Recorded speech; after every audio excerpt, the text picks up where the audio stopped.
ప్రభు నామంలో మీ అందరికీ నా హృదయపూర్వకమైన వందనాలు. సిఫారసు లేకుండా వాక్యబోధ చేయకూడదు. బ్రదరన్ అసెంబ్లీస్లో ఇది చాలా ముఖ్యమైన పాయింట్ అన్నమాట. నేను వస్తూ ఉన్నాను కానీ నేనెవరో మీకు తెలియదు. అన్న ఆల్రెడీ పరిచయం చేశారు. నా పేరు రాజారత్నం, మాది చిల్లంగాపాలెం అండి. 1997లో నాకు ఉద్యోగం వచ్చింది. ఉద్యోగం వచ్చిన సమయంలో ప్రభువుని అంగీకరించాలని మందిరానికి వెళ్ళా. 3 వారాలే. నాకు ఏం నచ్చలేదు, ఎందుకో తెలియదు. 2014 వరకు నేను మందిరాన్ని చూసినోడిని కాదు. ప్రభు దయగలిగిన వాడు, కృపగలిగిన వాడు. ఆయన నా జీవితంలో మార్పు చేయాలని ఆయన ఉద్దేశం. ఎన్ని సంవత్సరాలు చూడండి, ఎన్ని సంవత్సరాల్లో నేనేం చేశానో, ఎంత బలహీనపడ్డానో. ఒక ముక్కలో చెప్పాలంటే ఉద్యోగం ఉంది, ఆర్టీసీలో కండక్టర్గా పనిచేస్తూ ఉన్నాను. ఉద్యోగం ఉంది, జీతం తక్కువ, పిల్లలు చదువుతున్నారు, ఇబ్బందికరమైన పరిస్థితులు. అయినా సరే ప్రభు కృపగలిగిన వాడు. ఆయన తన సంకల్పము చొప్పున నన్ను విడిచిపెట్టకుండా జ్ఞాపకం చేసుకున్నాడు. నిజంగా 2014లో కూడా నేను మందిరానికి రాకపోతే ఎలాంటి పరిస్థితి ఉండేదో. ఒక రాత్రి కాలంలో దైవజనులు రాజ్ కుమార్ గారు లుంగి కట్టుకొని వెళ్ళాను. పల్లెటూరు కదా, లుంగి కట్టుకొని వెళ్ళాను. ఆయన వాక్యం చెప్తా ఉండగా అదే నేను చాలా ఆశపోయాను. ప్రభుని నేను ఎందుకు దూరం చేసుకున్నాను, చాలా బాధ వేసింది. వెంటనే నేను ప్రభువుని అంగీకరించాను. 2014 పునరాగమనం కదా, పునరుద్ధాన జీవితం నాకు. ప్రభు నేను రక్షించబడిన తర్వాత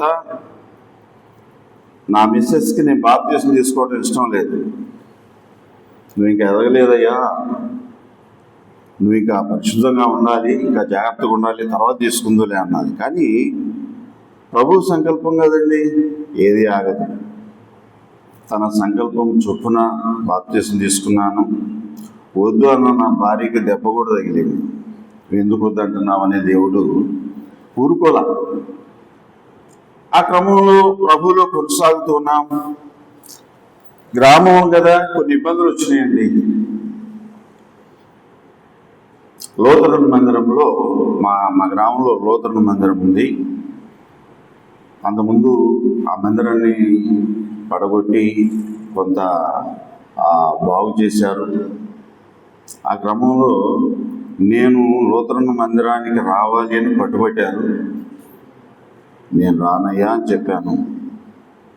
వెలివేశారు. రోజు నా దగ్గరకు వచ్చే స్నేహితులు, పెదనాన్న, చిన్నాన్న, మామయ్యలు, అత్తలు కదా, మేనల్లుడు అందరూ ఒకసారి దూరం అయిపోయారు. ఎలా ఉన్నది? అయితే ఎవరు తోడు లేకపోయినా దేవుడు తోడుంది. నేను అదే అనుకున్నాను. భయంకరమైనటువంటి పరిస్థితి అండి నాకు. అయితే నేను ఒకటి అనుకున్నాను, ప్రభువు నాకు ఉద్యోగం ఇచ్చాడు, నన్ను బలపరుస్తున్నాడు. ఆర్థికంగా ఇబ్బందులు తక్కువగానే ఉంటాయి. నేను ఎందుకు వెనక్కి తిరగాలి? 1 వారం రోజులు తిరిగారు మా ఇంటి చుట్టూ. నాకు తెలిసినటువంటి 2-3 బాగా ఇబ్బంది పెట్టారు. మీరు వాళ్ళతో పలకూడదు, మీరు వాళ్ళ జోలికి వెళ్ళకూడదు, వాళ్ళతో పలికితే మిమ్మల్ని కూడా వేలేస్తామని చెప్పాను. అంత భయంకరమైన పరిస్థితులు. గ్రామం కదండి, ఈ గొప్ప టౌన్లో అయితే అది అంత ప్రభావం చూపించదు. అయితే ప్రభు గొప్ప తీర్పరి కదా. నన్ను ఎవరైతే ఇబ్బంది పెట్టాలని అంటే వారు మామూలుగా పెడితే బాగుండేది, కానీ నా తలంలో మరి నేను కట్టుకున్న ఆ గోడ, ఇటువంటి పరిస్థితులన్నీ కూడా ఇది కాదు, మా స్థలంలో ఉంది, తీసేయి ఇప్పుడు కూడా ఉందంతే. ఈ రోజు కూడా కొనసాగుతానే ఉంది. అయితే ప్రభు కృప కలిగిన వాడు, వారిని క్షమించు ప్రభా అని నేను వారి కోసం ప్రార్థన చేశాను. అంతకుమించి నేను చేసిందేం లేదు. నన్ను ఆ సమయంలో నా భార్య మరి నిమ్స్ హాస్పిటల్లో ఆపరేషన్ చేయించి తీసుకొచ్చాను హైదరాబాద్ నుంచి. చాలా క్లిష్టమైన పరిస్థితులు అయినా వాళ్ళు చేయాలనుకున్న కార్యం చేశారు. ప్రభువు గొప్పవాడు కదా.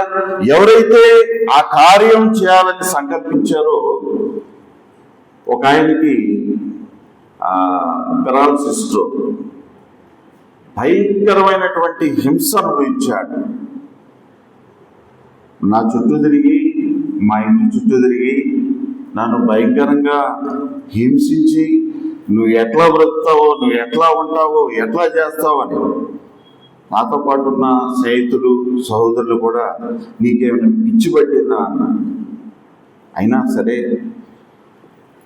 ప్రభు అని ఇచ్చాడు, ఆయన మాటకు లోబడాలి. ఆయన చిత్తాన్ని నేను నెరవేర్చాలనుకున్నాను, కానీ ప్రభు న్యాయం చేశాడు. నేను వారి మీద కోపించలేదు, భయంకరమైన శిక్షలు వేశాడు. ఒక ఆయన అయితే చనిపోయాడు. తర్వాత చాలా సంవత్సరాలకి, ఒక 2-3 సంవత్సరాలకి ఇంకొక ఆయన చనిపోయాడు. కుర్రోళ్ళే వీళ్ళంతా. అయితే చూడండి, ప్రభు బిడ్డల జోలికి వస్తే ఆయన చూస్తూ ఊరుకోడు. మనమందరం ఈ విషయాన్ని గమనించాలి. మా ఇంటి చుట్టుపక్కల వాళ్ళు అమ్మో వాళ్ళు ప్రార్థన చేస్తే మనం చచ్చిపోతాం. పిల్లలు కూడా అంత భయకంపితులైపోయి ఈనాటికి కూడా అలాగనే ఉందన్నమాట. కాబట్టి ప్రభు తోడుగా ఉన్నాడు, ఆయన కార్యాలు చేస్తాడు. మనం బాధపడాల్సిన అవసరం లేదు. అంటే పెద్ద సాక్ష్యం ఏమంటే పెద్ద విషయమే కాదు చెప్తున్నాం.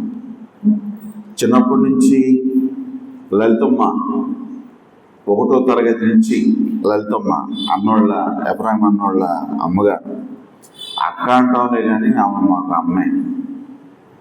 5వ తరగతి దాకా, 6వ తరగతి నుంచి 10వ తరగతి వరకు జోసఫ్ మాస్టర్ గారు అంటే అన్నోళ్ళ నాన్నగారు, మొత్తం వాళ్ళ దగ్గరే పెరిగాము. అన్న బాగా చెప్పారు కదా, వాళ్ళ దగ్గరే పెరిగాము. మా ట్యూషన్ కూడా అక్కడే, 6th క్లాస్ నుంచి కూడా. చాలా సంతోషం మీ మధ్యలో ఎలాగూ మరి రావటానికి. మరి పెద్దలు సిఫారసు ద్వారా, స్థానిక సంఘం సిఫారసు ద్వారా మీ మధ్యలో ఇలాగ నిలబడడానికి దేవుడు ఇచ్చిన కృపకై మరి ఒకసారి మీ అందరికీ నా హృదయపూర్వకమైన వందనాలు తెలియపరచుకుంటున్నాను. ఎందుకంటే ఎక్కువగా మనం వీటి వలన ఉపయోగం లేదు. దేవుని వాక్యం తర్వాతే ఏదైనా కానీ. మనం వాక్య పఠనంలోనికి వెళదామండి. గలతీ పత్రిక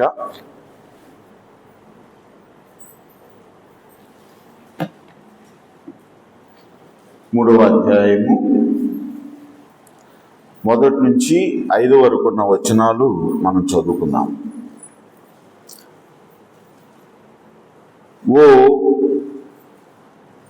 అవివేకులైన గలతీయులారా, మిమ్మును ఎవడు భ్రమ పెట్టెను? సిలువ వేయబడిన వాడునైనట్టుగా యేసు క్రీస్తు మీ కన్నుల ఎదుట ప్రదర్శించబడిను కదా. ఇది మాత్రమే మీ వలన తెలుసుకొని కోరుచున్నాను. ధర్మశాస్త్ర సంబంధ క్రియల వలన ఆత్మను పొందితిరా, లేక విశ్వాసముతో వినుట వలన పొందితిరా? మీరింత అవివేకులైతిరా.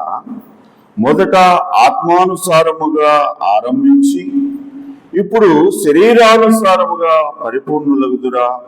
వ్యర్థముగానే ఇన్ని కష్టములు అనుభవించితిరా. అది నిజముగా వ్యర్థమగునా? ఆత్మను మీకు అనుగ్రహించి మీలో అద్భుతములు చేయించువాడు ధర్మశాస్త్ర సంబంధ క్రియల వలన లేక విశ్వాసముతో వినుట వలన చేయించుచున్నాడు. దేవుడు ఈ లేఖన భాగాలను మన ఆత్మీయ జీవితాల కొరకు దీవించునుగాక. ఆత్మ సహాయం కొరకు నేను కూడా చిన్న ప్రార్థన చేస్తాను. తల ఉంచుదాం. సర్వోన్నతుడా, సర్వాధికారి, మీ ఘననామాన్ని బట్టి వందనాలు చెల్లించుకుంటున్నాము. అల్పులము, అయోగ్యులము, త్రోసివేయబడి నెట్టివేయబడిన వారం, అనర్హులం, అధికారము కోల్పోయిన వారు అయినా మా ఎడల విశేషమైన మీ కృపను వెల్లడించేశారు. మమ్మలను విడిపించి మీ సొత్తుగా చేసుకోవటానికి పరలోకములో ఉన్న మీరు భూలోకానికి వచ్చి మా ఎడల శిలువ కార్యము ద్వారా మమ్మల్ని విడిపించి మోచించిన విధానాన్ని బట్టి స్తోత్రాలు. ఈ సమయంలో లేఖన భాగాలను చదువుకున్నాము. చదవబడిన లేఖన భాగాలను మా అందరి కొరకు దీవించండి. అవసరమైన మాటలు అర్థవంతముగా దయచేసి మా ఆత్మలు క్షేమాభివృద్ధి కలుగులాగన మీ కృపా సహాయములనిచ్చి బలపరచమని మా ప్రభువైన యేసుక్రీస్తు పరిశుద్ధ నామములోని స్తుతించి ప్రార్థన చేస్తున్నాము తండ్రి. ఆమెన్. ఆమెన్ అనాలి పెద్దగా. ఎందుకు ఆమెన్ అంటే ఏంటి? అగునుగాక అంటే అగునుగాక అనే సామర్థ్యం ఎవరికి ఉంది? ఎవరికి? నేనే అన్నాడు, నేనుగాక అన్నాడు. భూలోకంలో ఈ మాటలు, ఈ ప్రభావవంతమైన మాటలు, ఈ శక్తి కలిగిన మాటలు ఆయనకు మాత్రమే సాధ్యం. ఎవరైనా మన ప్రభువే. కాబట్టి ఆమెన్ అనాలి. ఆమెన్ అన్నా కూడా కనపరచటమే ఆయన. ఇక మనం లేఖనాల్లోనికి వెళదాం. చూడండి. ఓ అవివేకులైన గలతీయులారా అని అంటున్నాడు. అరే ఇదేంటి? ప్రభువుని నమ్ముకుని, ప్రభుని ఆరాధిస్తూ, ప్రభుని సేవిస్తూ ఎన్ని కూటాలు పెడితే అన్ని కూటాలకి అన్నిటికీ హాజరవుతున్నారు. ఇక్కడేంటి? పౌలు గారు ఓ అవివేకులైన గలతీయులారా అని అంటున్నాడు. గలతీయులు లేకపోతే గలతీయా అంటే పాలుగల స్థలం. గలతీయా అంటే ఏంటి? పాలుగల స్థలం, లేకపోతే పాల వంటి తెలుపు గలతీయా అంటే. తర్వాత గలతీయులు అంటే పాల వంటి తెలుపు కలిగిన వారు. ఉదాహరణకి మనం పరిశుద్ధులు అని చెప్పవచ్చు. ప్రభువుని విశ్వసించారు. వారు తమ విశ్వాస ప్రయాణంలో కొనసాగుతూ ఉన్నారు. కష్టాలు వచ్చినాయి, కన్నీళ్ళు వచ్చినాయి, ఇరుకులు, ఇబ్బందులు అన్నీ వచ్చినాయి. కానీ వివేకాన్ని కోల్పోయిన ఆ పరిస్థితులు, కారణాలేంటి?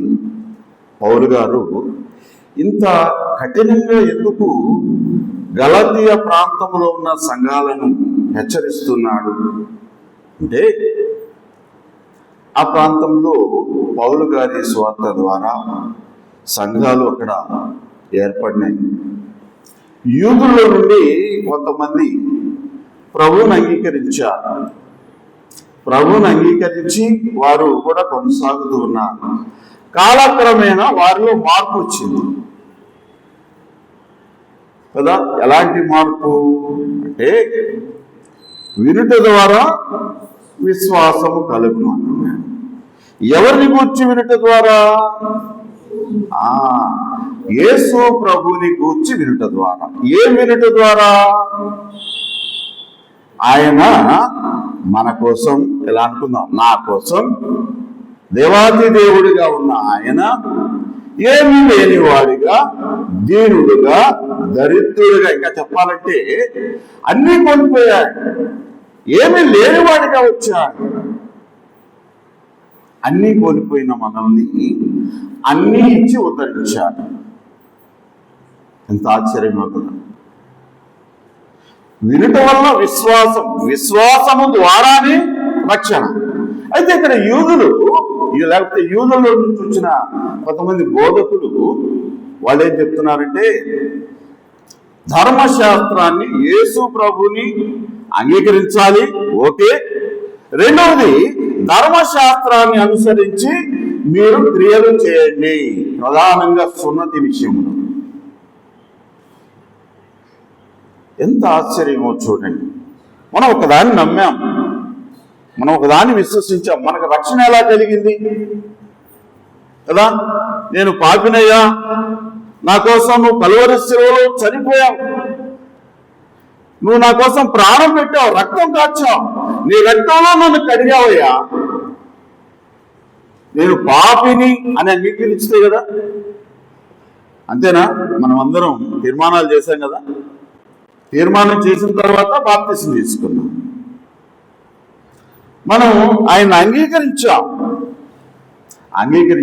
విశ్వాసంతో అంగీకరించాం. లేకపోతే మన పూర్వీకులు చేసినట్టుగా ఏమైనా చేసామా? అసలు మన పూర్వీకులు ఎలాంటి వాళ్ళు? చెట్లను పుట్లను పూజించేవాళ్ళు, సృష్టికర్తను విడిచిపెట్టి సృష్టమును పూజించేవాళ్ళు. అయ్యో, చేపలను ఆకారాలు చేసుకొని, మనుషుల ఆకారాలు చేసుకొని పూజించేవారు.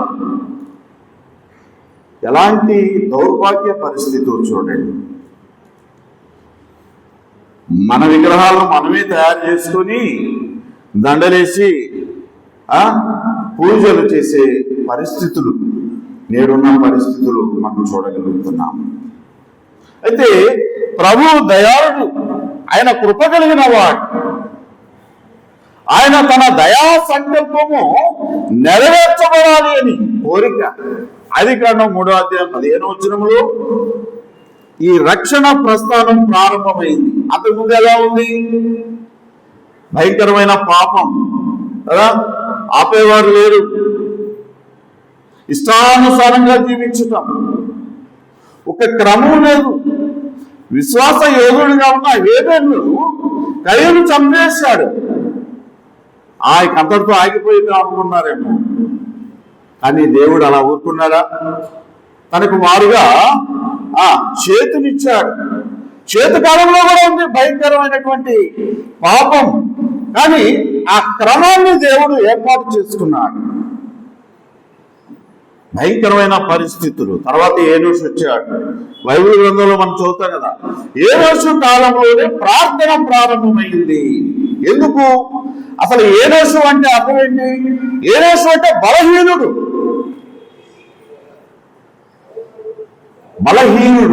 ఎందుకు బలహీనుడయ్యాడు? లోకంలో ఉన్న పాపాన్ని బట్టి, శాపగ్రస్తమైన స్థితులను బట్టి ఆయన బలహీనుడయ్యాడు. అప్పుడు తల ఉంచాడు మానవుడు ప్రభుకి ప్రార్థన చేయడానికి. ఆత్మానుసారముగా జీవించటం ఎలాగో అక్కడే ప్రారంభమైంది. ఆత్మానుసారంగా జీవిస్తేనే పరలోకం అండి, ఇష్టానుసారంగా జీవిస్తే పరలోకం లేదు. మనం ఈ విషయాలు తెలుసుకొని మనం ముందుకు వెళ్ళేవారిగా ఉండాలి. చూడండి, ఇక్కడ మనం చదువుకున్న భాగంలో 4 విషయాలు, 4 ప్రశ్నలు వేశారట. 4 ప్రశ్నలు వేసినట్లుగా మనం చూడగలుగుతున్నాం. ఇందులో మనం అంశాన్ని జ్ఞాపకం చేసుకుంటే అవివేకం కదా, మానవుని యొక్క అవివేకం. ఆనాడు ఉన్న సంఘాలలో విద్యావంతులు ఉన్నారు, ప్రసిద్ధి కలిగిన వారు ఉన్నారు, ఆస్తులు అంతస్తులు కలిగిన వారు ఉన్నారు. కానీ దేవుడు కోరుకునేది విశ్వాసం మాత్రమే. విశ్వాసాన్ని విడిచిపెట్టి అవిశ్వాసులుగా ఉండి ఆత్మతో మొదలైన వారి జీవితాలను శరీరానుసారులుగా చేశారు. వారు మారిపోయే పరిస్థితులు. లోకంలో ఏముందండి? మనం లేఖనాలు ఎరుగుతుంది కదా, లోకంలో ఉన్నదంతయు శరీరాశ, నేత్రాశ, జీవపు డంబం, ఇది లోకంలో ఉంది. శరీరానుసారం అంటే లోకానుసారం, ఆత్మానుసారం అంటే అది మనం ఎరిగిన విషయాలే. మనం సరళంగా లేకపోతే ఖచ్చితంగా చెప్పాలి అని అంటే రక్షణ మొదటి నుండి చివరి వరకు కేవలం విశ్వాసం ద్వారానే కదా. మన క్రియలు, మన ప్రయత్నాలు, లేకపోతే మన ఆచారాలు దీని మరి ఏమీ కలపకూడదు కదా. మనం ప్రభువుని సేవిస్తూ ఉన్నాం, ఆత్మానుసారం అని ముద్రలు ఎంచుకున్నాం. మరి ఎందుకండి లోకానుసారం? చాలా సంఘాలు మనం చూడగలుగుతున్నాం. చాలా సంఘాల్లో అన్ని పెడతారు. బైబిల్ గ్రంథంలో ఏదైతే లిఖించబడిందో, ప్రభు ఏదైతే చెప్పాడో అది మాత్రమే జరగాలి. మార్టిన్ లూథర్ కింగ్ దిద్దుబాటు కాలం తర్వాత చాలా సంఘాలు ఏర్పడ్డాయి. చరిత్రలో మనం ఎరుగుదాం కదా, చాలా సంఘాలు ఏర్పడ్డాయి. అయితే ఆత్మానుసారంగా కొనసాగే సంఘాలు లేవు. అన్నీ కలిపి పండగలు, పరిస్థితులు, యూదులకు మాత్రమే పండగలు ఇచ్చాడు దేవుడు. యూదులు మాత్రమే అనుసరించాలని చెప్పాడు ధర్మశాస్త్రంలో. నీకు నాకేమిచ్చాడు? ప్రతి ఆదివారం పండగే. ఆయన మరణ పునరుద్ధానాలను జ్ఞాపకం చేసుకుంటూ ప్రభువుని సేవించడమే. అలా నిర్గమకాండంలో వారందరూ విడిపించబడ్డారు. వారిని విడిచిపెట్టాయా అంటున్నారు మోషే. రాజుల దగ్గర, పరువు దగ్గర పోయి, ఎందుకు? వారు నన్ను ఆరాధించాలి, వారు నన్ను సేవించాలి, వారు నాకు ఉత్సవం చేయాలి. నువ్వు ఎందుకు విడిపించబడ్డావు? ఆరాధన కొరకే, ఆరాధించుట కొరకే. ఈ విషయాలు మనం తెలుసుకోవాలి. ఆరాధనలో ఆశీర్వాదం ఉన్నది. చాలా మందికి అర్థం కాదు. ఎక్కడ వేసిన గొంగడి అక్కడే, ఎక్కడున్న పరిస్థితులు అక్కడే. గత వారం మనం ఎలా ఉన్నామో ఈ వారం కూడా అలాగే ఉంటున్నాం. వృద్ధి లేదు, విశ్వాసంలో వృద్ధి లేదు, నిరీక్షణలో వృద్ధి లేదు, ప్రేమలో వృద్ధి లేదు. ఎక్కడ వేస్తే అక్కడే ఉన్నాం. అందుకే ప్రతిదినము మారు మనసు అవసరం. మనం ఈ రోజులో మనం పరిశీలించుకోవాలి. మన ద్వారా జరిగిన ప్రతి విషయాన్ని సంభాళించుకుంటూ ప్రార్థన ద్వారా వాటిని మనము తుడిచివేసుకోవాలి. చాలా భయంకరమైన పరిస్థితులు. ఆత్మానుసారం 1825 ఆగస్టు 23 మొదట బ్రదరన్ సమావేశం. అసలు ఈ బ్రదరన్ అని పేరు పెట్టింది కూడా ఆ పెద్దలు కాదు. ఇది ఒక నలుగురు సహోదరులు కలిసి వెళుతూ ఉంటే అడుగో బ్రదర్ వెళ్తున్నారు అని అన్నారు చాలా కాలానికి. అప్పుడే బ్రదరన్, వీళ్ళు బ్రదర్ కాబట్టి బ్రదరన్ అదే పేరు స్థిరపరచబడింది అన్నమాట. మనకెవరు పేరు పెట్టలా, దేవుడే పెట్టాడు అనుకుందాం. బ్రదరన్ సంఘం. అయితే ఆత్మానుసారంగా ప్రవర్తించాలి. నూతన నిబంధన సిద్ధాంతం ప్రకారం నూతన నిబంధనను అనుసరించి ఆరాధించే ఆరాధికులు కావాలని ప్రభు కోరుకున్నాడు. ధర్మశాస్త్రం ఏం చెప్తుందండి? పాపాన్ని లిఖిస్తుంది. ఇదిగో ఇది తప్పు, లేకపోతే ఇది పాపము అని తెలియజేస్తుంది. పరిహారం ఏంటి? పరిహారం చెప్పరా? ధర్మశాస్త్రంలో 10 ఆజ్ఞలు ఉన్నాయి కదా. 10 ఆజ్ఞలు అనుసరించగలిగితే రక్షణ. అనుసరించగలరా? లేదు. అందుకే ఆ 10 ఆజ్ఞలు కాదు, అసలు ఆ ధర్మశాస్త్రాన్ని నెరవేర్చాలి అని దేవదేవుడైన తండ్రి ఉద్దేశం. అందుకే తన ప్రియ కుమారుణ్ణి మరి ఈ లోకానికి పంపించినట్లుగా మనం చూడగలుగుతున్నాం. చూడండి, మనం చదువుకున్న ఈ భాగంలో మొదటి వచనములో, ఓ అవివేకులైన గలతీయులారా, మిమ్మల్ని ఎవడు భ్రమ పెట్టెను? సిలువ వేయబడిన వాడైనట్టుగా యేసు క్రీస్తు మీ కన్నుల ఎదుట ప్రదర్శించబడింది కదా. అయ్యా, ఇక్కడ మనం ఆలోచన చేస్తే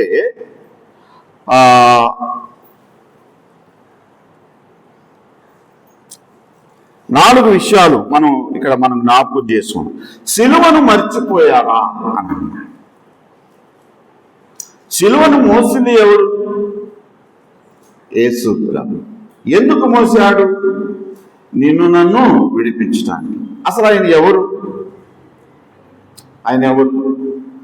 పరలోకములో కోటాను కోట్ల దూతల చేత నిత్యము గాన ప్రతిగానాలతో కీర్తించబడుతూ ఉన్నవాడు ఒకే పాట, పరిశుద్ధుడు పరిశుద్ధుడు అని కీర్తించబడుతున్నవాడు, ఎవరు సమీపింపరాని తేజస్సులో ఒక్కడుగా వసిస్తూ ఉన్నవాడు. ఎంత అద్భుతమండి! అసలు ఆయన ఎవరు? అదృశ్య దేవుని స్వరూపము కలిగిన వాడు. అదృశ్యుడైన దేవుడు దృశ్యుడుగా చేయబడ్డాడు. కారణం ఏంటి? దృశ్య రూపంలో ఉన్న మనలను అదృశ్య రూపంలోనికి మార్చడానికి, ఆత్మరూపంలోనికి మార్చడానికి. ఎంత గొప్ప సంకల్పము చూడండి! మనల్ని ఆత్మానుసారులుగా చేసి ఆయన పరిశుద్ధతను మనకిచ్చి ఇంతగా మనల్ని హెచ్చిస్తూ ఉంటే వివేకాన్ని కోల్పోయి అన్ని ఈ ఇష్టానుసారంగా మనం ఈ లోకంలో జీవిస్తూ ఉంటే మనం ఎలా, మన పరిస్థితులు ఎలా ఆలోచించండి. సిలువను మర్చిపోయావా? ఆయన త్యాగాన్ని మర్చిపోయావా? ఆయన వంటి స్వరూపము కలిగిన వాడు ఫిలిప్పీ పత్రికలో మనం చూడగలం. ఆయన స్వరూపము దేవుని స్వరూపము. ఆయన అన్ని విడిచిపెట్టాడు, అధికారాన్ని విడిచిపెట్టాడు కదా, భాగ్యాన్ని విడిచిపెట్టాడు, అన్ని విడిచిపెట్టి ఏమీ లేనివాడిగా వచ్చాడు. అన్ని కోల్పోయిన మనం అన్ని ఇచ్చి బలపరచడానికి ఈ లోకానికి వచ్చాడు. అన్ని ఇచ్చాడుగా, ఆత్మానుసారులుగా నువ్వు నేను ఉండడానికి ఆయన ఇష్టపడ్డాడుగా. మరి ఎందుకు ఈ అవివేకం? ఆనాడు గలతీ సంఘాలు కదా, ఆనాడు ఉన్న పౌలు గారు స్థాపించిన సంఘాలు అన్నింటిలో ఈ పరిస్థితులు ఉన్నాయి. మారాలి అంతే, మార్పు చెందాలి. పాట కూడా ఉంటుంది, మార్పు చెందావా నువ్వు, మార్పు చెందావా అని. మారకపోతే నష్టపోతాము, లాభం ఏమి ఉండదు కదా.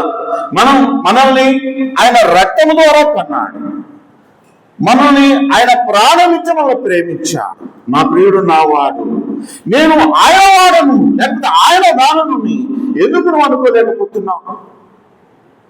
ఇవన్నీ నువ్వు ఆలోచన చేయగలిగితే ఖచ్చితంగా ఆయన మనల్ని ప్రేమించేవాడుగా ఉంటాడు.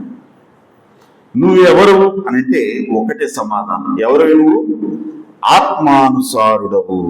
ఎలా అంటే ప్రభువైన యేసుక్రీస్తు రక్తములో నువ్వు నేను కడగబడ్డాం.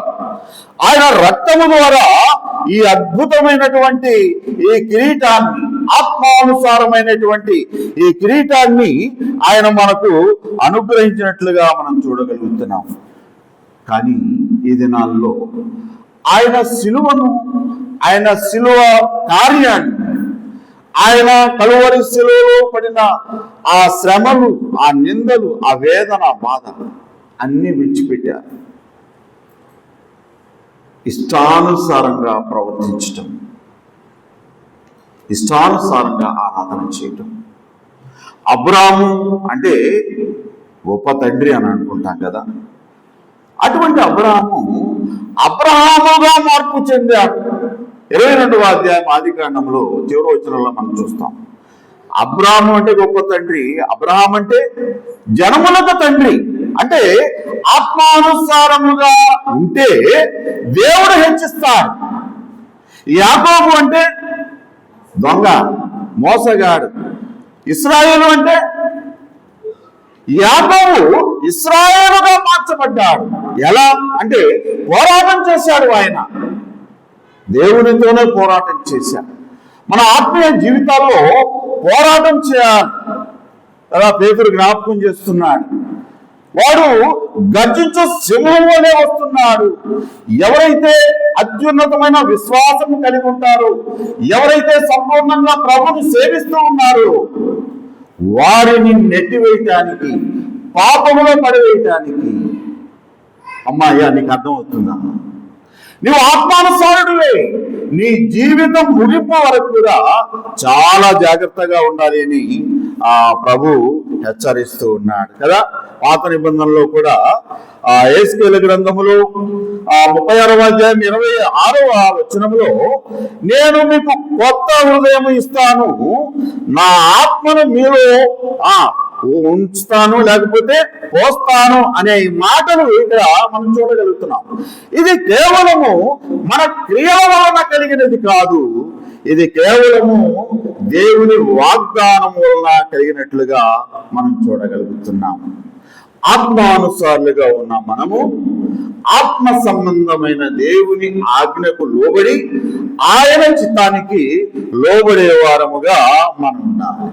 అలాగే కొరింథీ మొదటి పత్రిక 2వ అధ్యాయము 2వ వచనంలో, నేను మీ మధ్యకు వచ్చినప్పుడు యేసు క్రీస్తును ఆయనను సిలువ వేయబడిన వాడుగా తప్ప వేరే ఏమి ఎరుగను అని అంటున్నాడు పౌలు గారు. నేను ఎరుగను, నాకేమీ తెలియదు. ఓ విశ్వాసి, ఓ ప్రభువుని ఆరాధిస్తున్న ఆరాధికుడా, నీ లక్ష్యం ఒకటే, సిలువ వేయబడిన క్రీస్తు. లోకంలో నువ్వేమీ గమనించవలసిన అవసరం లేదు. అన్ని పరీక్షలేనండి, పరీక్షలు లేకుండా ఏముండవు కదా. భార్య ద్వారా పరీక్ష, భర్త ద్వారా పరీక్ష, బిడ్డల ద్వారా పరీక్ష, నీ ఇంటి చుట్టుపక్కల ఉన్న వారి పట్ల పరీక్ష, సంఘములో పరీక్ష, అన్ని పరీక్షలే. నువ్వు ఒక్కడే ఎదుర్కొంటున్నావా? ఆయన ఎదుర్కోలేదా? ఆయన ఎన్ని అవమానాలు, దేవుడై ఉండి ఆయన మానవుడయ్యా, భయంకరమైనటువంటి హింసను ఆయన అనుభవించారు. యెరూషలేము యూదుల వెంట ఈడ్చుకుంటూ కొట్టుకుంటూ తీసుకుని వెళ్తుంటే నోరు మెదిపిన వాడు కాదు.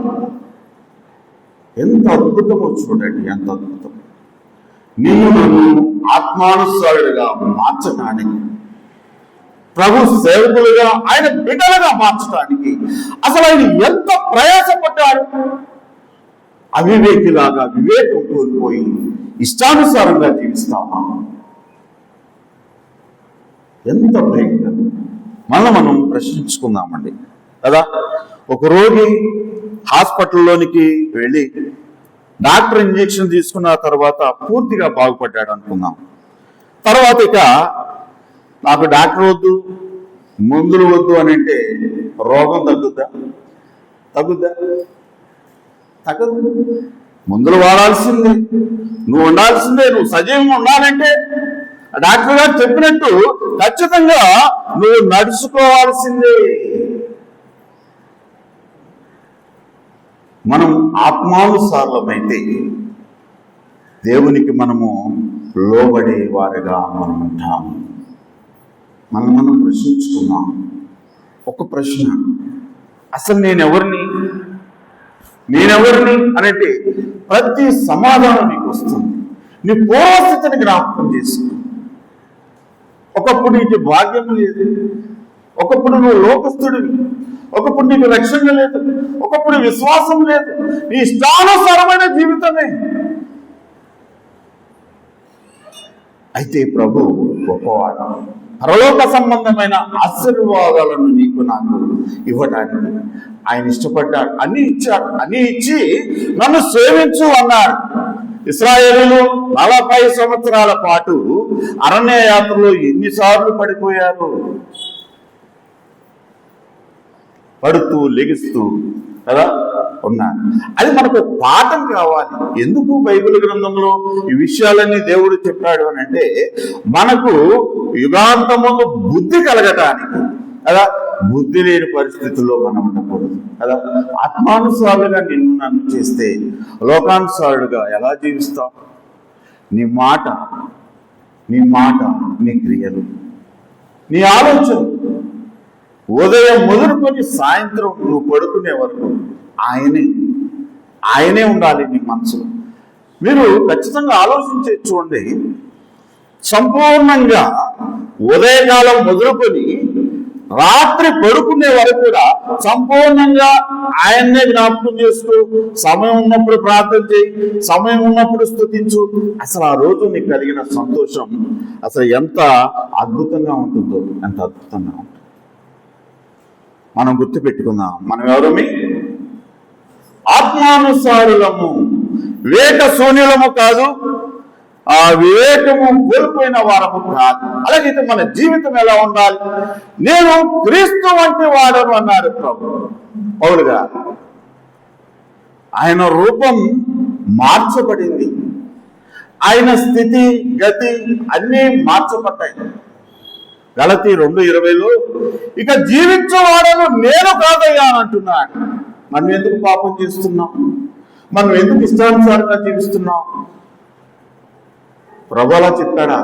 పౌలు గారైతే ఇక జీవించేవాడను నేను కాను, నాలో ఉన్న ప్రభువే ఆయన నడిపిస్తారు, ఆయన మనల్ని ముందుకు తీసుకొని వెళ్తారు.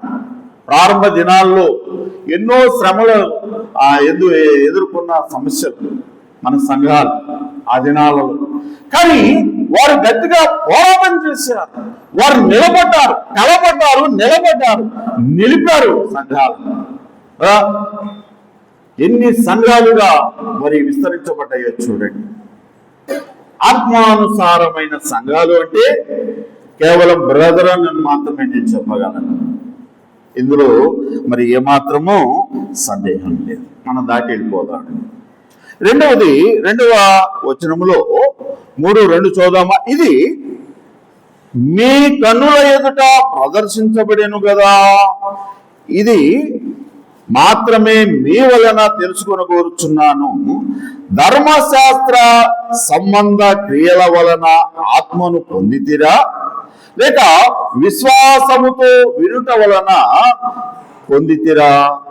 మీరెంత అవివేకులైతిరా అని అంటున్నాడు. అదండి ఇక్కడ ఆత్మను ఎలా పొందావు? ప్రతి చిన్న విషయాన్ని కూడా మనం శోధించాలి. ఇవాళ మనం ఈ సంపూర్ణమైన రక్షణలో మనం భాగస్వాములుగా ఉన్నామనంటే ప్రతి చిన్న విషయాన్ని కూడా మనం గుర్తు చేసుకోవాలి కదా.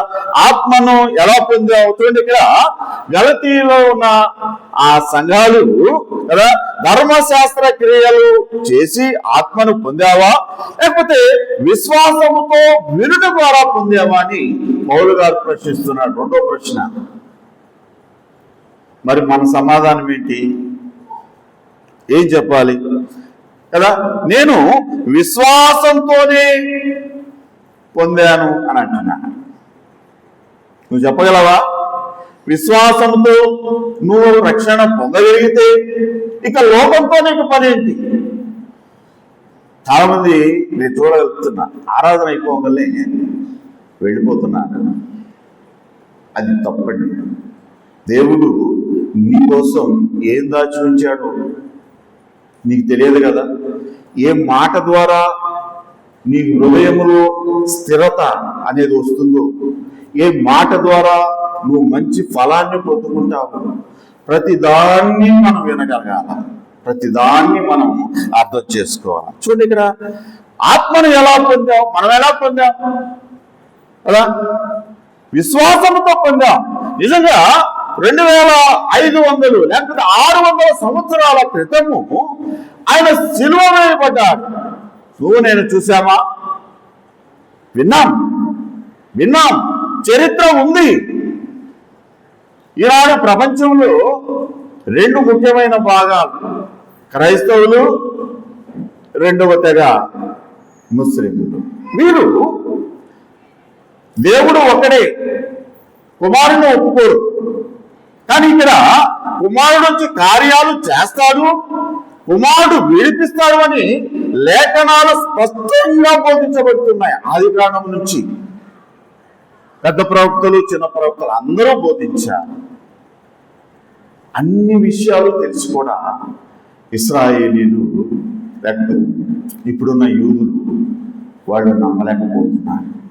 అంటే ఈ యుగ సంబంధమైన దేవత వాళ్ళకు ముసుగు వేసిందని బైబిల్లో ఉంది. మనకి లేదు. వాళ్లకు ముసుగు వేసింది ఓకే, మనకు ముసుగు లేదు. మనం ఎందుకు తప్పిపోతున్నాం?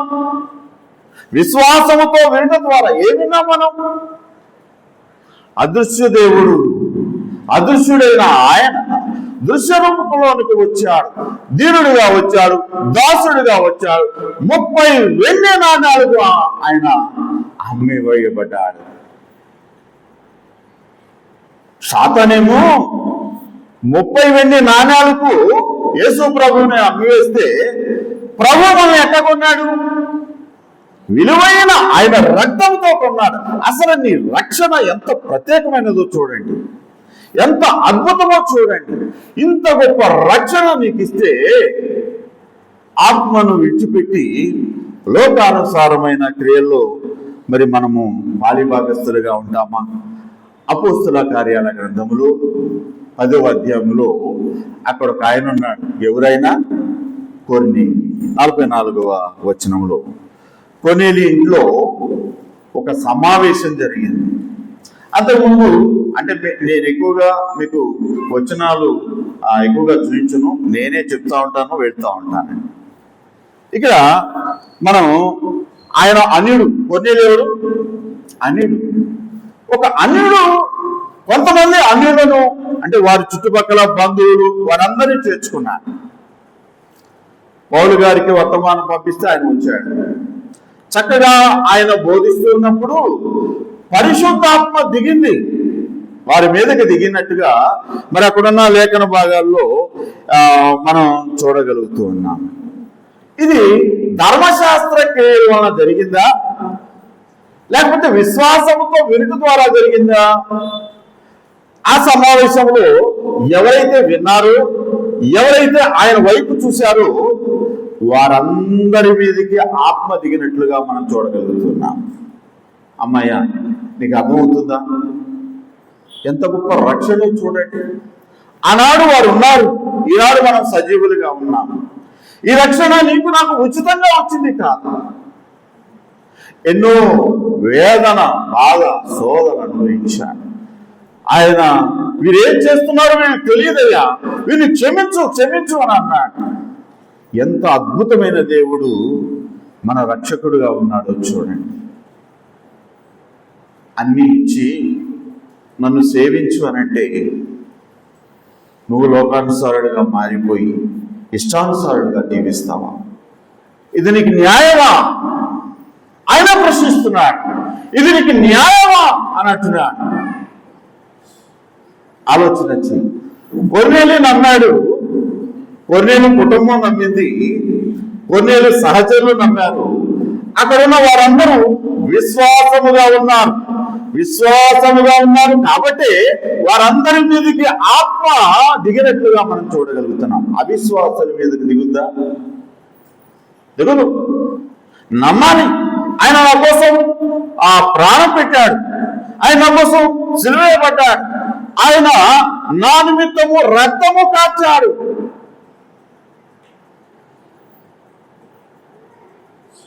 నువ్వు ఏ నమ్మకాన్ని అయితే ముందు కలిగి ఉన్నావో నీ మరణం వరకు అదే నమ్మకాన్ని కలిగి ఉండాలి. అప్పుడు నీ జీవితంలో పాపం అనే దానికి ఆలోచనే కలగదనమాట. మనం అలాగా ముందుకెళ్ళాలి కదా. ఆత్మను ఎలా పొందావు?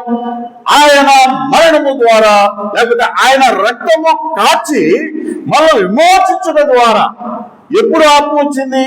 ఆయన చనిపోయి సమాధి చేయబడి 3వ దినాన లేచినప్పుడు ఆయన వెళుతూ ఆత్మను తోడుగా ఇచ్చాడు. ఆ తోడుతో నువ్వు ఉండాలి. అమ్మా అయ్యా, అర్థమవుతుందా? నా మాట మీకు అర్థమవుతుందా? ఆయన తోడు ఉండాలి. ఎవరు తోడు ఉండాలి? అమ్మా సహోదరి, సహోదరుడా, ఎవరు తోడు ఉండాలి మనకి? ఆయన తోడు, ఆత్మ తోడు ఉండాలి. లోకం తోడు కాదు. లోకం నిన్ను నష్టపెడుతుంది, భయపెడుతుంది. లోకం నిన్ను శ్రమ పెడుతుంది, వేదన పెడుతుంది. ఆయన దగ్గర ఉంటేనే సంతోషం. నువ్వు ఆత్మను ఎలా పొందావో ఆ ఆత్మను పొందిన ఆత్మను నీలో భద్రంగా ఉండాలి అంటే నువ్వు ఎలా ఉండాలి? ఆత్మానుసారుడుగా నీవు ఉండాలి. ఆత్మ ఎలాంటిది? రోమాపత్రిక 8వ అధ్యాయము 15వ వచనంలో మనం చూస్తే, మీరు దాస్యపు ఆత్మను కాదు కుమారత్వపు ఆత్మను పొందితీరి అని అన్నాడు. ఉచితంగా, ఫ్రీ. ఆయన ఫ్రీగానే ఇచ్చాడు. మనం నేర్చుకుందామండి. మరియా ఏం చేసింది? ఆయన పాదాల దగ్గర కూర్చొని ఆయన చెప్పే దయగలిగిన మాటలు వింటుంది. ఎందుకు వింటుంది? తన జీవితంలో ఏ లోపాలు ఉన్నాయో, ఏ భయంకరమైన పరిస్థితులు ఉన్నాయో వాటన్నిటినీ ఆయన చెప్పే మాటల ద్వారా సరి చేసుకుంటుంది. అమ్మ, అర్థమవుతుందా? సరి చేసుకుంటుంది. మనం కూడా సరి చేసుకోవాలి. పరిస్థితులు ఉంటాయండి, ప్రభావాలు ఉంటాయి, ఎన్నో భయంకరమైన హింసలు. రూతు జీవితం చూడండి. అన్యురాలు ధన్యురాలుగా చేయబడింది. మోయాబు అంటే వ్యభిచార సంబంధమైన దేశం, వ్యభిచారం ఎక్కువగా ఉంటుందంట. ఏ స్థితిలో నుండి వచ్చిందో, ఏ స్థితిలోనికి మార్చబడిందో ఆలోచన చేయి. మన పూర్వస్థితి కదా, మన పూర్వస్థితి. చాలా మంది అనుకుంటారు అబద్ధం ఆడితే పోయేది ఏం లేదు అనుకుంటారు. ఏదైనా పాపం పాపమే, తప్పు తప్పే. ఎందుకు అంటే అది పాపమే. ఆయన మనకు కుమారత్వపు ఆత్మనిచ్చాడు. నేను ఆ ఆత్మను నీకు ఇచ్చాడు. ఎంత ఘనపరిచాడు నిన్ను, నన్ను. అంత నిర్లక్ష్యమా? ఇష్టానుసారంగా బ్రతకడానికి ఆలోచన ఉండాలి మనకు కూడా. నేను క్రీస్తు వంటి వాడని ధైర్యంగా చెప్పాడు. మనం కూడా చెప్పాలి అని అంటే మన విశ్వాసాన్ని సరిచేసుకోవాలి, మన నిరీక్షణను సరిచేసుకోవాలి, ప్రేమ విషయంలో జాగ్రత్తగా ఉండాలి. ఆయన రాకడ వరకు మనం కాచుకోవాలి. ఎప్పుడు, ఎలా అంటే మన హృదయ సింహాసనం మీద ఆయనను ప్రతిష్ఠించుకున్నప్పుడు. రారాజుగా ఆయన రారాజుగా ఉంటే ఆయన ఆజ్ఞాపిస్తాడు, ఆయన మనకి ఉపదేశాలు ఇస్తాడు. మనం లోపడ్డప్పుడు ఆయన ఆత్మే కదా మనలో. మనం ఎలా ఉన్నామో మనము ఆలోచన చేసుకుందాం కదా. ఒక చిన్న పిల్లవాడు తన తండ్రి చేతుల్లోనికి వెంటనే దూకుతాడు కదా. అంత దూరం, అంత గ్యాప్లో ఉండగా మా నాన్న వచ్చాడు లేకపోతే మా అమ్మ వచ్చిందంటే వెంటనే దూకుతారు. కారణం ఏంటి? పిల్లవాడికి ఒక విశ్వాసం ఉంటుంది. మా డాడీ ఉన్నాడు లేకపోతే మా మమ్మీ ఉంది, ఖచ్చితంగా వారు నన్ను పెట్టుకుంటారు అనే ఆ గొప్ప సంకల్పం. అంతేగాని నా బలంతో దూకాను అని అనుకుంటాడా? బలంతో దూకాను అని అంటే కింద పడిపోతాడు. మనం కూడా అంతే. అమ్మాయ్య, మనం సర్చ్ చేసుకున్నాం. విశ్వాసము, నిరీక్షణ, ప్రేమలు అనుదినము మనము వర్ధిల్లేవారిగా మనం ఉండాలి. అయిపోయిందండి. 2 పాయింట్. 3 పాయింట్ నేను చెప్తాను. 3 చదువుకుందాం. 3వ అధ్యాయం 3వ వచనం. 3వ అధ్యాయం 3వ వచనం అన్న, మీరింత అవివేకులైతీరా, మొదట ఆత్మానుసారముగా ఆరంభించి ఇప్పుడు శరీరానుసారముగా పరిపూర్ణులగుదురా. అయ్యా, 3వ ప్రశ్న ఇస్తున్నాను. ఇది అర్థం వంటిదండి. ఈ వాక్యం అర్థం వంటిది. మనం చూసుకోవాలి. మన రూపాలు రాక్షసుల్లాగా ఉన్నాయా, సాతానులాగా ఉన్నాయా? మనం అర్థం, ఈ అర్థం వాక్యం అనే అర్థం, ఈ అర్థంలో మనం చూసుకున్నప్పుడు ఖచ్చితంగా మార్పులు చేర్పులు ఖచ్చితంగా జరుగుతాయండి. చూడండి, ఇక్కడ పౌలు గారు ఎంత చక్కగా గద్దిస్తున్నాడు చూడండి కదా. మొదలు ఆత్మతో, సంపూర్ణత శరీరంతోనా? ఎంత భయంకరమైనటువంటి పరిస్థితులు చూడండి. మొదట దేవుని ఆత్మ ద్వారా మొదలైన జీవితాన్ని ఇప్పుడు మన సొంత బలంతో, మన సొంత ప్రయత్నాలతో, మన సొంత ఆచారాలతో పూర్తి చేయాలనుకుంటున్నాం. ఈ రోజుల్లో చాలా సంఘాలు అలానే ఉన్నాయి. దేవుడు ఈ ప్రత్యేకమైన సంఘములు, ఈ నూతన నిబంధన సిద్ధాంతం ప్రకారం కొనసాగుతున్న ఈ ప్రత్యేకమైన సంఘములో నాకు పాలు ఇచ్చాడు అని నేను గర్వపడుతున్నానండి. ఇటువంటి మంచి సంఘం బయట నీకు ఎక్కడ చూసినా దొరకదు. ఎంత మంచి సంఘములో నిన్ను నన్ను నాటాడో చూడండి.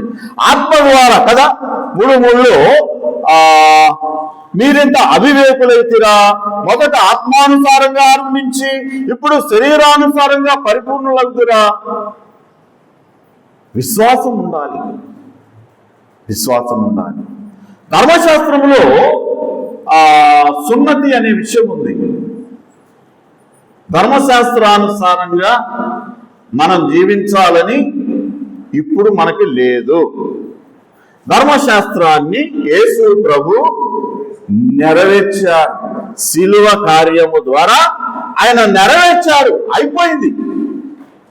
అయిపోయిన దాన్ని పట్టుకొని లేదు లేదయ్యా నేను అక్కడికే వెళ్తానంటే ఏమంటారు? మనల్ని అవివేకులు అని అంటారు.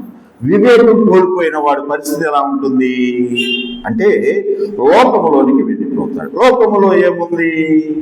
నేత్రాశ, చూస్తూ ఉంటాం కదా, మనకిష్టం లేని అన్ని చూస్తూ ఉంటాం, కాని అన్ని చూస్తాం.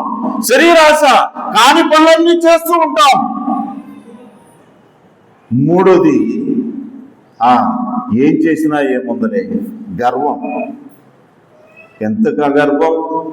అగ్నిగుండం కాచుకొని ఉంది, జాగ్రత్త. నీ విశ్వాసాన్ని, నీ నిరీక్షణను కాపాడుకో అని ప్రభు సెలవిచ్చాడు. ఆయన ఆజ్ఞ ప్రకారము లోబడాలి, ఆయన చిత్తానికి లోబడాలి.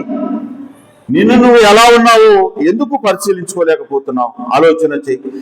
నీ సొంత బలంతో, నీ సొంత ప్రయత్నాలతో కదా, నీ సొంత ఆలోచనతో, ప్రభు చిత్తం లేకుండా, ప్రభు ఆలోచన లేకుండా నీ ఆలోచన ప్రకారం చేస్తావా? ఖచ్చితంగా వర్తలేదు.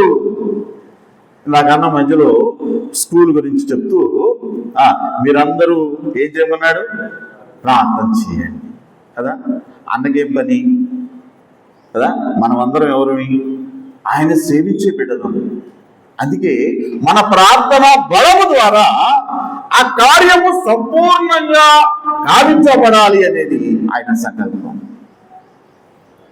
ప్రార్థన లేకుండా మన జీవితాలు ముందుకు సాగకూడదు. నువ్వు ఆత్మలో ఆత్మానుసారమైన జీవితం ఉండాలంటే ప్రార్థన ఉండాలి, విజ్ఞాపన ఉండాలి, ఆరాధన ఉండాలి. ఈ మూడు స్థితిగతులు నీ దగ్గర లేకపోతే మనం నిజంగా వర్ధిల్లలేము.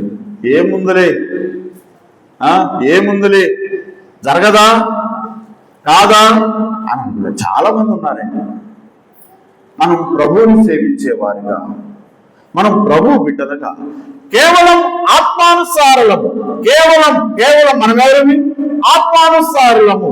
ఆయన ఆత్మ, ఆయన జీవము, ఆయన ప్రత్యేకత మనలో ఉంది. అందుకే పౌలు అంటున్నాడు, నేను క్రీస్తు వంటి వాడను అంటున్నాడు. నీ రూపం మారిపోయిందండి. మారిపోయిన రూపాన్ని చూస్తూ చెడగొట్టుకుంటావా? చూస్తూ అగ్నిగుండానికి వెళ్తామా? మనం నిలబడదాం. యాకోబు తన జీవితాన్ని మార్చుకున్నాడు, తన కుటుంబాన్ని మార్చుకున్నాడు, తన స్థితిగతులన్నీ మార్చుకున్నాడు. కారణం పోరాటం. ఆయన పోరాడాడు, మనం కూడా పోరాడాలి. ఆత్మానుసారమైన జీవితం మనలో కొనసాగాలి అంటే మనం ఆ ప్రార్థనలో పోరాటం చేయాలి. మన ఆత్మీయ జీవితాలు ముందుకు వెళ్ళాలంటే కదా. ఫిలిప్పీ పత్రిక 1వ అధ్యాయము 6వ వచనములో, మీలో మంచి పని మొదలు పెట్టిన వాడు యేసు క్రీస్తు రాక దినము వరకు దాన్ని సంపూర్ణపరచును అని అంటున్నాడు. మంచి పని, ఆత్మానుసారముగా జీవించటం. ఉదాహరణకు మనం ఆలోచన చేస్తే, ఒక విమానం టేకాఫ్ అయిన తర్వాత మధ్య ఆకాశంలో పైలట్ ఇక ఇంజిన్ ఆఫ్ చేసి నా చేతులతో ఎగురుదామంటే ఏమైందండి? అది ఆత్మానుసారమైన జీవితం లేకపోతే జరిగేది అది. మనం ఆత్మను విడిచిపెట్టకూడదు. అంటే మన దురాలవాట్ల వల్ల, మన పాపపు క్రియల వలన మనం ఆ కోవలో నుండి తప్పుకొని పక్కకి వెళ్ళకూడదు. ఎందుకంటే వాడు నువ్వు ఎప్పుడు బయటకు వస్తావా అని చూస్తున్నాడు. అమ్మాయ్య వింటున్నారా? ఏం చేస్తున్నాడు వాడు? నువ్వు ఎప్పుడు బయటకు వస్తావా అని చూస్తున్నాడు. నువ్వు ఎప్పుడు బయటకు వస్తావా, ఎక్కడ దొరుకుతావా అని చూస్తున్నాడు. ప్రభు బిడ్డలం కదా, మన సింహాసనం మీద ఆయన ఉన్నాడు కదా, ఆయనే కాపాడుతున్నాడు కదా, మనం దొరకకూడదు. ఆత్మ చెప్పిన మాట మనము వినేవారంగా మనం ఉండాలి. ఇంకొక విషయం ఉంది, అది చెప్పి నేను ప్రార్థన చేస్తాను. 4-5 వచనాల్లో, వ్యర్థముగానే ఎన్ని కష్టములను పెంచుతురా, అది నిజముగా వ్యర్థమగున, ఆత్మను మీకు అనుగ్రహించి మీలో అద్భుతములు చేయించువాడు ధర్మశాస్త్ర సంబంధ క్రియల వలన లేక విశ్వాసముతో వినుట వలన చేయించుచున్నాడు. ఇదంతా వ్యర్థమేనా? నీకు ఇచ్చిన నువ్వు బతుకున్న రక్షణ, ఇప్పుడు నువ్వు ఉన్న జీవితం వ్యర్థం కాకుండా ఉండాలి అని అంటే కదా, వ్యర్థం కాకుండా ఉండాలి అంటే ఆయనను మనము సంపూర్ణంగా సేవించేవారుగా ఉండాలి. ఇన్ని కష్టాలు భరించి వృధా ఇంత బతికి ఇంటి అనుమానాలు తెచ్చిపోయాడంట. ఏమ్మా అమ్మ అర్థమవుతుందా? ఇంత బతుకు అంటే ఆస్తులు ఉన్నాయి, అంతస్తులు ఉన్నాయి కదా, సొమ్ము ఉంది, అన్నీ ఉన్నాయి, అన్నీ కోల్పోయారు. దేని ద్వారా? మీ పాపపు జీవితం ద్వారా అన్ని కోల్పోయి ఇంటి అనుమానం చనిపోయాడు. మన స్థితి ఎలాంటిదో తెలుసా? బతికున్నామేమో డబుల్ కాట్ల మంచం మీద పొరుకు, దాని మీద దుప్పట్లు, దిండులు, అబ్బో ఎంత విలాసమో. చనిపోతే కూర్చోబెడతారా? నువ్వు కొన్న చోటు కూడా కాదు, 6 అడుగులు గొయ్యి నువ్వు కొనలా. ఎవరు కొన్నారు? ఎవరు? సంఘం వాళ్ళు, లేకపోతే మనం డబ్బులు ఇచ్చి కొంటామో ఏదో జరుగుద్ది. 6 అడుగులు గొయ్యి. ఏమ్మా దీనికోసమా ఈ లోకంలో ప్రయాస? ఆలోచించండి, ఆలోచన ఉండాలి.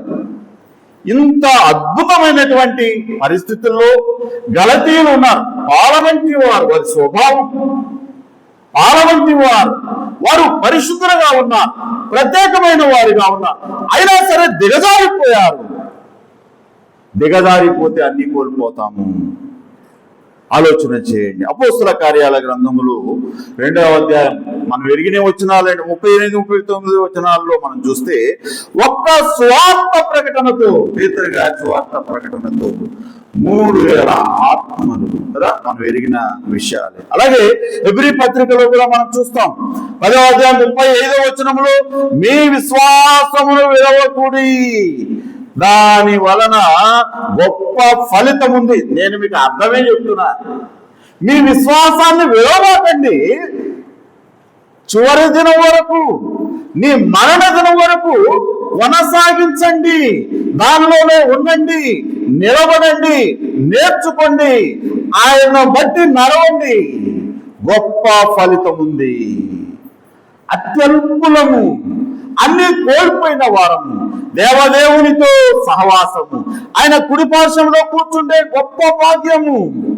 అందుకే దావీదు 139వ కీర్తనలో ఆయన పడిపోతాడేమో, ఆయన స్థితిగతులు ఇచ్చి, అయ్యా నా నడకను, నా పడకను, నా స్థితిగతులన్నిటిలో పరిశోధించయ్యా, నువ్వు పరిశోధించు, నాలో లోపాలు ఉన్నాయేమో, నేను కాని పనులు చేస్తున్నామేమో, నన్ను వాటన్నిటి నుండి కాపాడు, నీకు ఆయాసకరమైనటువంటిది ఏమైనా లాభం ఉన్నదేమో. అయ్యా నీ ప్రార్థన ఎప్పుడైనా అలా చేసావా? ఎప్పుడైనా అలా ఉందా? ఎందుకు నీలో లోపం? ఎందుకు కాని పనులు చేస్తున్నావు? ఎందుకు ఇష్టానుసారంగా జీవిస్తున్నావు అంటే కారణం ఒకటే, నిన్ను నీవు ప్రభువుకి అప్పచెప్పుకోలేకపోతున్నావు. అందుకే మనం ఎదగలేకపోతున్నాం. ఒక 15 సంవత్సరాల ఒక స్త్రీ 15 సంవత్సరాలు ఉపవాసాలు, ప్రార్థనలు, దానాలు, ధర్మాలు కదా అన్నీ చేసినందుకు స్త్రీ కాబట్టి పురుషుడు. అయితే అయ్యా నేను పాపిని, నన్ను క్షమించు, నీ రక్తంలో నన్ను కడుగు అని అంటేనే ఈ పరిశుద్ధతలోనికి నీకు ఆహ్వానం. దాన ధర్మాలు చేస్తే వస్తుందా? డబ్బులు ఇస్తే వస్తుందా? చాలా మంది, నేను ఇంకో మాట కూడా చెప్తాను, చందా వేయాలి. నమ్ముకున్న వారు నూతన నిబంధన సిద్ధాంతం ప్రకారం వర్ధిల్లడకూడదు ఇవ్వండి అని అన్నాడు ప్రభు. నువ్వు ఎంతగా వర్ధిల్లితే అంతగా వేయి అన్నాడు. అప్పుడు విస్తారమైన దీవెన ఫలాలు 30 అంతలు 60 అంతలు 100 అంతలు ఫలాలంట. ఆత్మానుసారంగా ఉండి వేస్తే ఫలం, ఇష్టానుసారంగా ఉండి వేస్తే ఏం లేదు, వేస్ట్. అందుకే ప్రభు ఇచ్చే హెచ్చరికను మనము గుర్తు చేసుకుందాం కదా. మనము ఆత్మానుసారులుగా మనం ఉందాము, ఆత్మానుసారులుగా. ఇష్టానుసారులుగా మనం ఉండకుండగా ఆత్మానుసారులుగా ఉంటూ మనం ప్రభువుని సేవించేవారుగా. ఇందుకోసమే కదా, ఎందుకు వచ్చాడు ప్రభు? ఆయన ఈ లోకానికి రావడానికి కారణం ఏంటి? నిన్ను నన్ను ప్రేమించాడు. ఆయన ఎందుకు ప్రేమించాలి? ఆయన దేవుడు కదా, ఆయనకు అవసరం లేదు కదా. యెషయా గ్రంథంలో మనం చూస్తాం 60వ అధ్యాయంలో, మా నిమిత్తం ఎవడు పోగొంటే నేనున్నానయ్యా, నన్ను పంపు, వాడిని రక్షిస్తాను. పోతే నిన్ను చంపుతానయ్యా, పోతే నిన్ను ఇబ్బంది పెడతాను, భయంకరమైన హింసలు పెడతాను. అయినా సరే ఈర్ష్య, ప్రభు యొక్క ఈర్ష్య నిన్ను నన్ను అధికంగా ప్రేమించడానికి కారణమైంది. ఎంత ఈర్ష్య! నాకేమైనా బాధ లేదు, నేనేమైనా బాధ లేదు, నేను ప్రేమించిన నా ప్రియురాలు, పరమగీతాల్లో మనం చూస్తాం 8వ అధ్యాయంలో, నేను ప్రేమించిన నా ప్రియురాలు, నా సహోదరుడు, నా సహోదరి నాకు దక్కాలి. ఈర్ష్య, నేనేమైనా బాధ లేదు. ఆ ప్రభు అన్ని విడిచిపెట్టాడు, ఏమి లేని వాడిగా వచ్చాడు, దీనుడుగా దాసుడుగా వచ్చాడు, అన్నీ కోల్పోయిన మనల్ని ఉద్ధరించడానికి. అందుకే దావీదు 103వ కీర్తనలో, నా ప్రాణమా యెహోవాను సన్నిధించుము, నా అంతరంగమున్న సమస్తమా ఆయన చేసిన మేలులలో దేనిని మరొకన్నాడు. ఎంత గొప్ప మేలు చేశాడో! ఆ మేలు మర్చిపోతావా? మనకంటే కృతజ్ఞులు ఇక ఎవరు ఉండరండి. సమయం లేదు, ముందుకెళ్ళిపోతున్నాం. మనకంటే కృతజ్ఞులు ఎవరు? మనం ఆయన బిడ్డలం. గలతీలో ఉన్న విశ్వాసులాగా మనం ఉండకూడదు. ఇదే పాఠం. వారు అవివేకులయ్యారు, మనం వివేకులు అమ్ముదాం. వారిలో మార్పు రాలేదు, మనలో మారకూడదు. వారిలో మార్పు అంటే ఆత్మానుసారంగా ఉండి శరీరానుసారంగా మార్పులు కలిగినాయి. వారు తమ విశ్వాస జీవితాన్ని పణంగా పెట్టారు.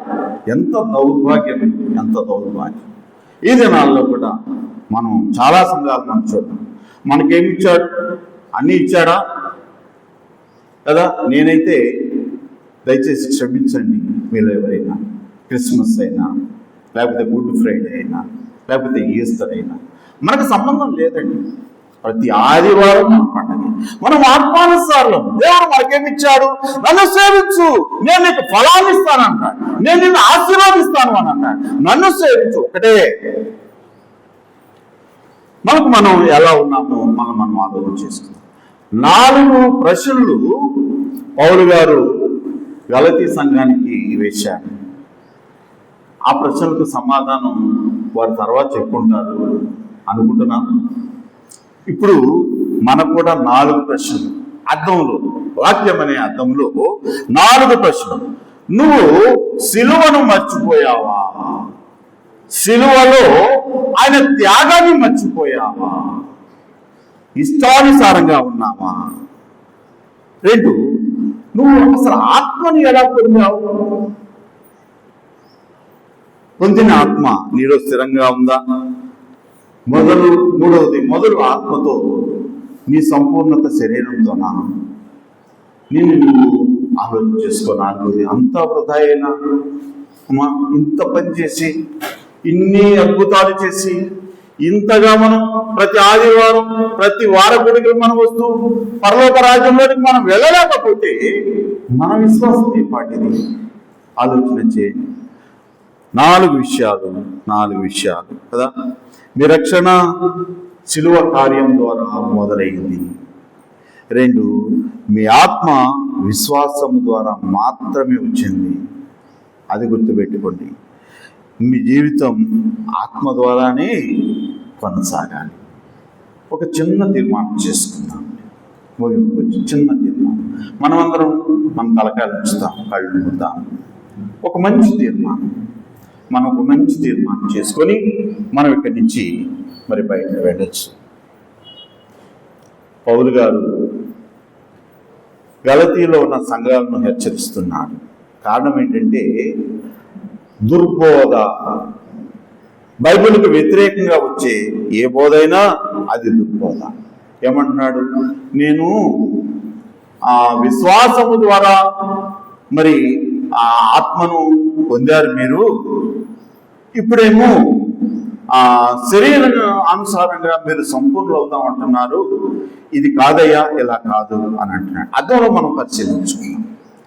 ఆత్మానుసారుడుగా నేను ఉండాలి అంటే నా చూపు ఆయన వైపు ఉండాలి. మనలో లోపాలు ఉంటాయండి, సర్వసాధారణం. మనలో లోపాలు ఉంటాయి. ప్రధాన్ని వాక్యపు వెలుగులో పరిశీలన చేసుకుందాం. నీ లోపాలను నువ్వు జ్ఞాపకం చేసుకో. నేను ఆత్మానుసారుడుగా లేకపోవటానికి కారణం ఏంటి? సమాధానం నీకే వస్తుంది.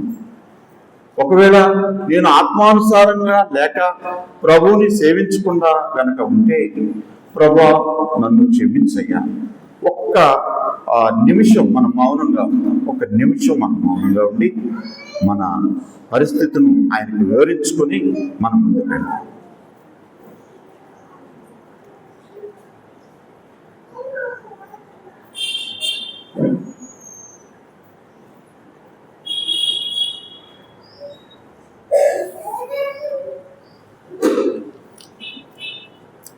ప్రియ ప్రభువా, మీకు స్తోత్రాలు.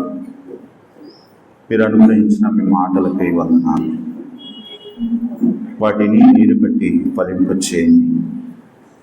ఆత్మలో సంపూర్ణంగా వర్ధిల్లులాగన మీ కృపా సహాయం నుంచి మమ్మల్ని బలపరచమని మా ప్రభువైన యేసుక్రీస్తు పరిశుద్ధ నామములోని స్తుతించి ప్రార్థన చేస్తున్నాము తండ్రి.